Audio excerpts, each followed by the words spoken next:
ازيك يا عزيزي؟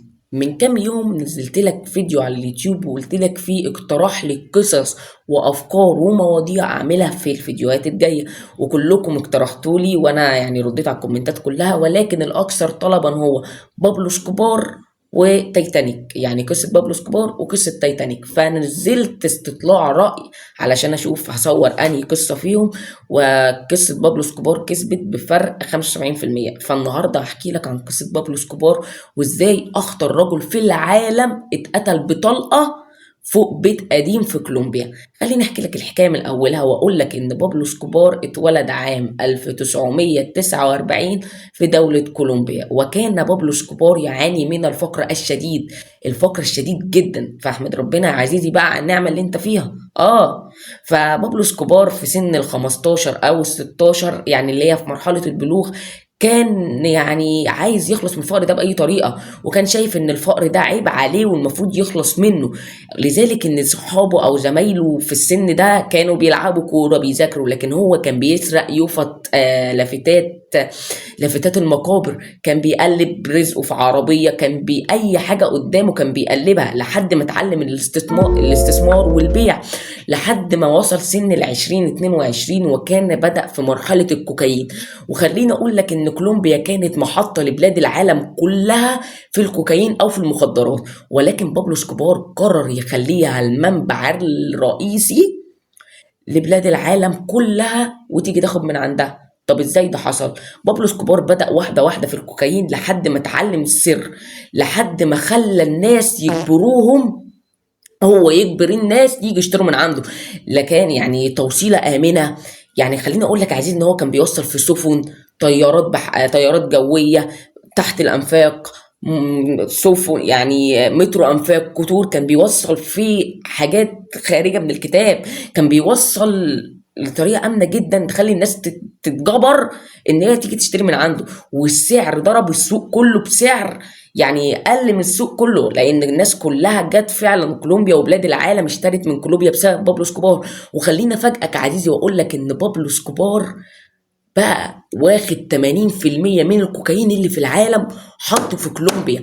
يعني ده رقم غريب جدا، ولذلك شعب كولومبيا لقبه ببارون الكوكايين في كولومبيا.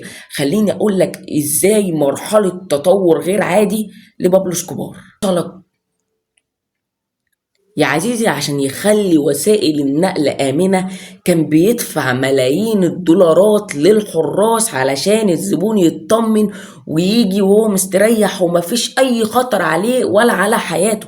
خليني أقول لك بقى إن بابلو سكوبار عمل رعب شديد جدا على العالم، لدرجة إن الناس كانت بتخاف تقول اسمه، لدرجة إن الشرطة كانت بتستقيل علشان ما تقفش قصاده. خليني اقول لك يا عزيزي ان بابلو اسكوبار بقى حاكم العالم ولكن في ذهنه، لان بابلو اسكوبار قال يا اما اكون حاكم كولومبيا يا اما اكون اغنى رجل فيها، وده اللي فعلا اللي حصل.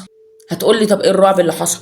هقول لك يا عزيزي ان كان بيعارض، يعني اللي كان بيعترض على بابلو اسكوبار يا اما كان بيموت ويلاقوا جثته يا اما كان بيختفي.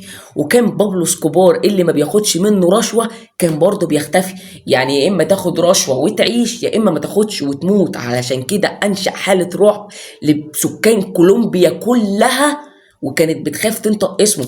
طيب خليني اقول لك يا عزيزي ان بابلو اسكوبار كان يخزن فلوسه تحت الارض. والله العظيم ما بهزر، بابلو اسكوبار كان بيخزن فلوس تحت الارض، لذلك كان في 10% من فلوس كانت بتختفي، لان ممكن الدود كان بياكلها او الفئران او حاجات حشائش تحت الارض.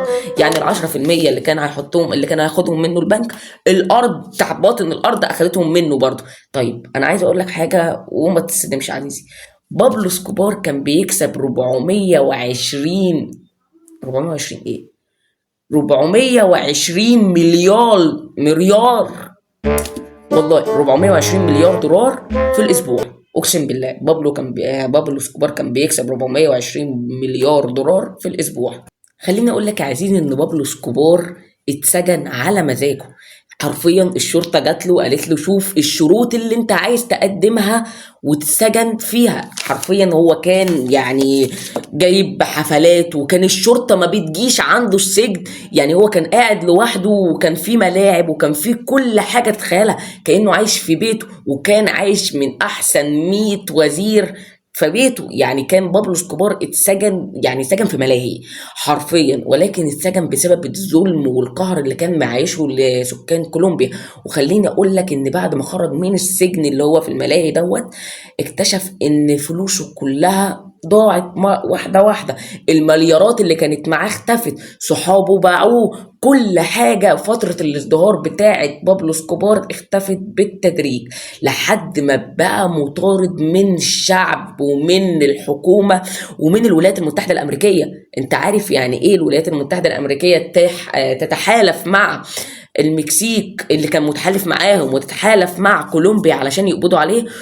بعد 16 سنة من الهروب، بابلو سكوبار كان قاعد فوق سطح من البيوت اللي هو كان هربان فيها، اكتشف ان طائرات وعربيات وجيش كامل بيضربوا عليه. حاول بابلو سكوبار يجري ويطارد منهم، ولكن خلاص الصحة ضاعت يا معلم. اتقتل بطلقة فوق سطح بيت في كولومبيا قديم. فدي كانت نهاية القصة. يا رب تكون، والله انا تعبت قوي، اقسم بالله عقبال ما اجيبها لك تعبت قوي، فاهم؟ ما تنساش تقدرني بتاع دوت سبسكرايب ولايك، وشوف عايزني اعمل لك قصة ايه وانا اعملها لك. وما تنساش تقول لي القصة دي عجبتك ولا لا، وايه الاخطاء اللي عملتها. يلا سلام.